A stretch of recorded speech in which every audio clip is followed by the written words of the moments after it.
গত বুধবার আমি আপনাদের কাছে বলেছিলাম যে ঘটোৎকচ বধের পর কর্ণ কিরকম বিমর্ষ হয়ে শিবিরে ফিরে গিয়েছিলেন। কারণ অর্জুনকে যে মারণাস্ত্র প্রয়োগ করে তিনি পরাজিত করবেন ভেবেছিলেন, সেই অস্ত্র এক রাক্ষসকে হনন করতে গিয়ে চলে গেল। এ দুঃখ তার অন্তরকে ব্যথিত করে তুলেছিল। যাই হোক, দুর্যোধনের অনুরোধে তিনি এ কার্য করলেন, কিন্তু বুঝলেন যে অর্জুনকে একাগ্নির দ্বারা আর হনন করা যাবে না। ওদিকে পাণ্ডব শিবিরে শোক ছায়া নেমে এসেছিল, সকলে চুপচাপ বসে আছেন। বাসুদেব এগিয়ে এসে বললেন, শোনো, এইবার দ্রোণাচার্য তোমাদের অপ্রতিহত বেগে আক্রমণ করার জন্য প্রস্তুত হচ্ছেন। তোমাদের সৈন্যরা এখন যে বাধার সম্মুখীন হচ্ছে তার 20 গুণ বাধা সৃষ্টি করবেন এইবার আচার্য দ্রোণ। অতএব তার জন্য প্রস্তুত হও সকলে। এই কথা বলে তিনি ধনঞ্জয়ের দিকে চাইলেন। দেখলেন তিনি ম্লান মুখে বসে আছেন। শ্রীকৃষ্ণ তখন তার কাছে এগিয়ে গিয়ে বললেন, ধনঞ্জয়, তোমাকে এখনো ক্লিষ্ট দেখছি কেন? কি জন্যে তোমরা দুঃখ করছো? দেখছো না সকলের চেয়ে আমি আজ আনন্দিত? কারণ আমি তোমাদের বলেছি যে কর্ণের কাছে একাগ্নি অস্ত্র থাকলে তাকে কিছুতেই তোমার পক্ষেও পরাজিত করা সম্ভব হতো না। শুধু তাই নয়, হয়তো ওই অস্ত্র তোমাকে নিঃশেষিত করে দিত। কর্ণ সহজ বীর নন, তিনি সত্যবাদী, তপস্বী, অসামান্য দাতা ও বন্ধুবৎসল। তাঁর অসীম তেজ প্রভাব যুদ্ধক্ষেত্রে কতখানি পরিব্যাপ্ত হতে পারে তা আমি জানি। এ পর্যন্ত তিনি যে জীবন পণ করে যুদ্ধ করেননি তার কারণ কি জানো? শুধু অর্জুনের সঙ্গে একক সংগ্রাম করে তিনি তার শৌর্য দেখাতে ইচ্ছুক, সেই কারণে। কিন্তু আজ ঘটোৎকচকে বধ করে তিনি তোমার জয়ের পথ প্রস্তুত করে দিয়েছেন। এখন ওঠো সকলে, আচার্য দ্রোণ সৈন্যবাহিনী নিয়ে আক্রমণ করতে আসছেন, তাকে বাধা দেবার জন্য প্রস্তুত হও। বাসুদেবের বাক্যে পাণ্ডবরা উত্তেজিত হয়ে আবার রণক্ষেত্রের অভিমুখে অগ্রসর হলেন। দারুণ সংগ্রাম শুরু হয়ে গেল। দিবা ও রাত্রি সমান হয়ে উঠল। কোন পক্ষই যুদ্ধ বিরতির সংকেত করলেন না। যুধিষ্ঠির ধৃষ্টদ্যুম্নকে ডেকে বললেন, দ্রুপদ তনয়, দ্রোণ বিনাশের জন্য তোমার পিতা একদিন যজ্ঞ করেছিলেন। সেই যজ্ঞের অগ্নি থেকে কবচ, খড়গ, ধনুক ধারণ করে তুমি আবির্ভূত হয়েছিলে। সেই কথা স্মরণে রেখে তুমি প্রাণপণে আচার্যকে আক্রমণ করো। ধৃষ্টদ্যুম্ন যুধিষ্ঠিরের আদেশে দ্রোণাচার্যের রথের সম্মুখীন হবার জন্য প্রভূত কৌশল করে নিকটে যাওয়ার চেষ্টা করতে লাগলেন। রাত্রি ঘনীভূত হয়ে এলো। যুদ্ধের ভয়াবহতা এত বৃদ্ধি পেল যে কোন পক্ষ কাকে আঘাত করছে তা বোঝা গেল না। 3 দিন ধরে যুদ্ধ চলছে, সৈন্যদের বিশ্রাম নেই। চোখের পাতায় নিদ্রা ভর করছে সকলের, তবু যুদ্ধের বিরতি নেই। অর্জুন বুঝতে পারলেন কিছুক্ষণের জন্য সৈন্যরা বিশ্রাম না করতে পারলে হতাহতের সংখ্যায় শুধু বৃদ্ধি পাবে, কোন পক্ষই লাভবান হবে না।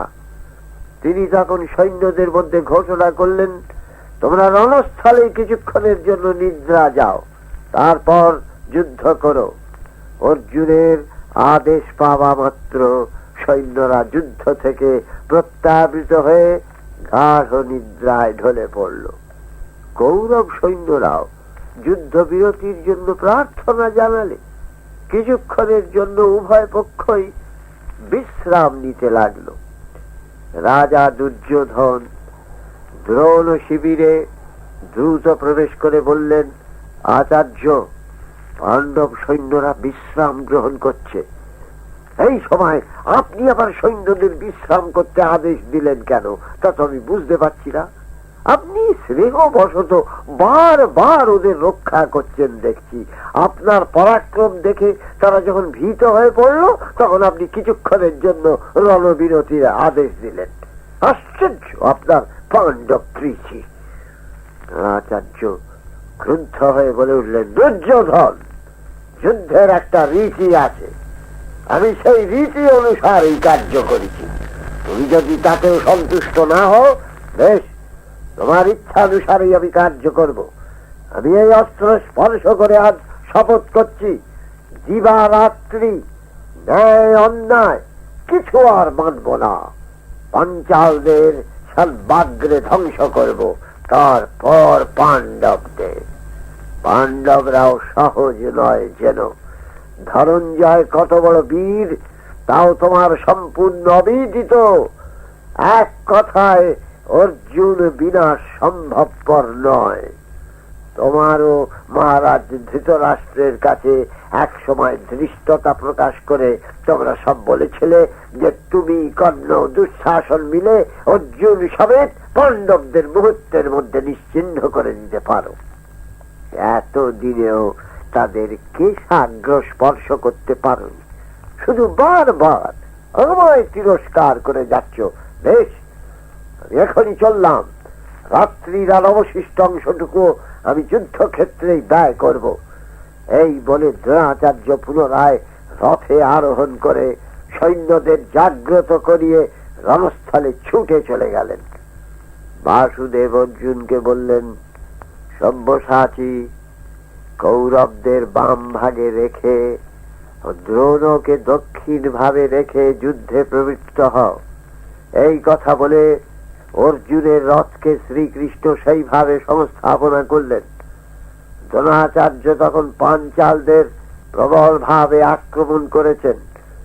দ্রুপদ বিরাট দুর্জয় প্রতিজ্ঞ দ্রোণাচার্যের সঙ্গে প্রাণপণ তখন যুদ্ধ করছেন। কিন্তু সেদিন ক্রুদ্ধ আচার্য যেন স্বয়ং রুদ্রের মূর্তি ধরে রণস্থলে অবতীর্ণ, কার সাধ্য তাকে বাধা দেয়। বিরাট ও দ্রুপদ বীর বলে পরিচিত হলেও সেদিন দ্রোণের অস্ত্রাঘাতে গতপ্রাণ হয়ে ভূমিতে লুটিয়ে পড়লেন। ধৃষ্টদ্যুম্ন সেই সংবাদ পেয়ে ক্রোধে তার তরবারি স্পর্শ করে প্রতিজ্ঞা করলেন যে এই হত্যার প্রতিশোধ তিনি যদি না নিতে পারেন, তাহলে ক্ষত্রিয় নামে যেন তিনি কোনদিন অভিহিত না হন। এই প্রতিজ্ঞা করে তিনি সর্ববাধা ছিন্ন করে মত্ত মাতঙ্গের মতো দ্রোণের দিকে রথ নিয়ে অগ্রসর হলেন। দুঃশাসন দুর্যোধন সৈন্য নিয়ে বাধা দিতে এলেন তাকে। ধৃষ্টদ্যুম্নের সাহায্যের জন্য সাত্যকী এসে দাঁড়ালেন সঙ্গে সঙ্গে।